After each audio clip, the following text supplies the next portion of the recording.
Check here, it's your boy Fist in his house. Bring another great edition of video games from me to you. We're going to be talking about. Oh wait! Excuse my rudeness. What's going on? I haven't seen you guys or talked to you guys in a long time. I've been busy. Been busy with in real life stuff like working and going to the casino and working and going to the casino and enjoying sunshine and just enjoying the real, having a good time. I mean, realistically speaking, if it wasn't for Call of Duty being so terrible, I probably wouldn't have a job.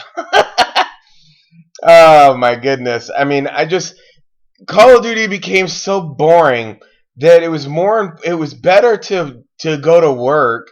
It was more satisfying to work than to play Call of Duty.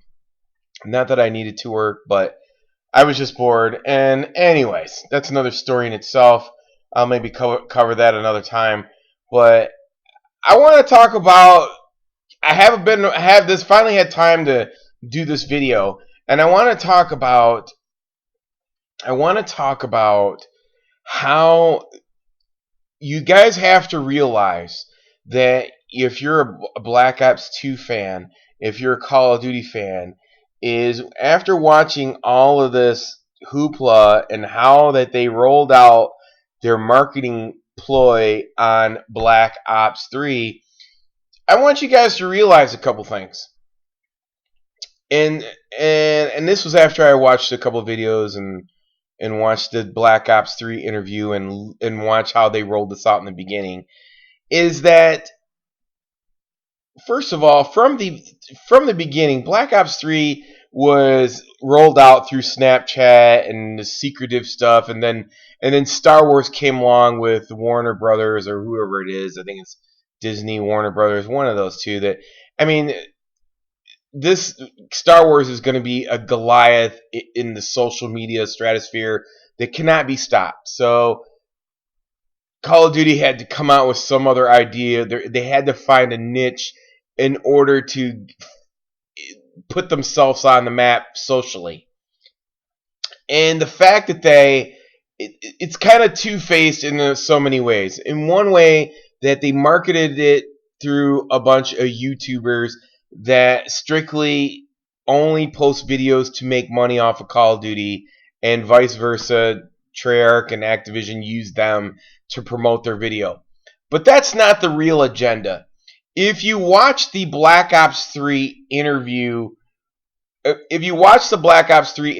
see Mark Lemia sitting there, and you could just type it in and look it around. But you see Mark Lemia, the head of Treyarch, sitting there next to David Vonderhaar, and then you have Jericho doing the interview, and then I guess like T. Martin, and I mean they have, I don't know what you would call these guys. Like I said, these guys they're there to make a living, off of video games. As far as like whether they like the game or not is another story. But the fact that Treyarch, I think for the fact that Vaughn uses them to try to bridge to the casual community and the kids that are out there that just don't watch TV, that are fooled by YouTube, that think that's where they get their information from and blah, blah, blah, and they're just lazy and they won't do any research. But if you listen to the interview when Vaughn is doing that interview, everything that he said about multiplayer reverted back to, he would say stuff and he would mumble it under his breath. For instance, specialists, and the specialists of, the specialist core, the core of the game that's designed around specialists will be most actualized in professional gaming scene or esports. And that's all that mattered to him. And he mumbled off and he looked at Lima, and it was like, yeah, that's what I really designed it for. I don't really care what you said a whole time, all along, as long as I made the game so that I know that it would structure and esports could play it. And then they'd mumbled something else as a side note for casual gamers, and just basically using using Jericho and T. Martin and Golden Glove and Allier and the rest of those guys. I mean, they're all just there to promote Call of Duty. I mean, let's be honest here. I think it was Drifter and I think Allier or somebody. They all had the same line where they said that was not. I mean, the day the trailer came out, they had something that said that the video that there wasn't going to be boost jumping in the game or something like it was like a thrust jump. It wasn't. It's not going to be Call of Duty Advanced Warfare, and so there's just like there's like certain layers to this game where I mean, we're not dumbasses. We're not going to be like, and that's why I really don't care to post video after video, of Call of Duty saying, "Oh, Black Ops 3 is going to be the greatest. It's going to be the greatest." And it really, truly, it was heartfelt when you did it before. You really thought that it was going to be that way, but you realize now. I mean, and that's why I don't go through it. I mean, there's no point in it because it's lies. It's all lies. The game is designed by David Vonderhaar, and Mark Lima doesn't even know what he's talking about half the time, and it's just funny how just Vaughn looks at him like, well, whatever you say, cut this out, I'll circumvent it and put it in a different way. It's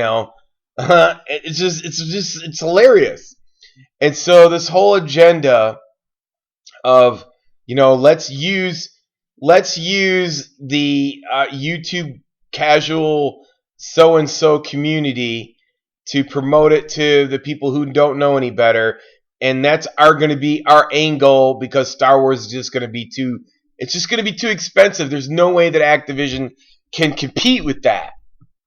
And so they use this, like I said, they use the normal the normal pylons. I call them the normal gaming pylons on YouTube. T. Martin Allier, Jericho, I mean, Golden Gloves, Twitch, and Drifter. I mean, they just use those guys just to get them information. And obviously, those guys use Activision to make a living off of YouTube.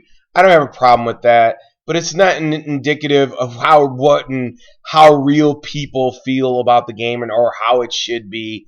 I mean, and that's just the way it is. And I'm not saying anything different, but what I am saying is this: is that this game is their methodology and ideas are not going to change. The game is going to be based corely around esports, and that means that the game is not going to be corely fun for everybody else. That means they're not going to make changes to weapons. There's going to be a couple weapons, and they're not going to make changes they're not going to change it before COD Champs. So this game is going to suffer and lack a lot of balance. It's not going to be fun to play. It's going to be out of balance, and it's only because the esports pro players cry about it, and that's how it's going to work out. Anyways, I'm going to continue this conversation over on the Fist 2 channel to watch some more Black Ops. Till next time, peace. I'm out.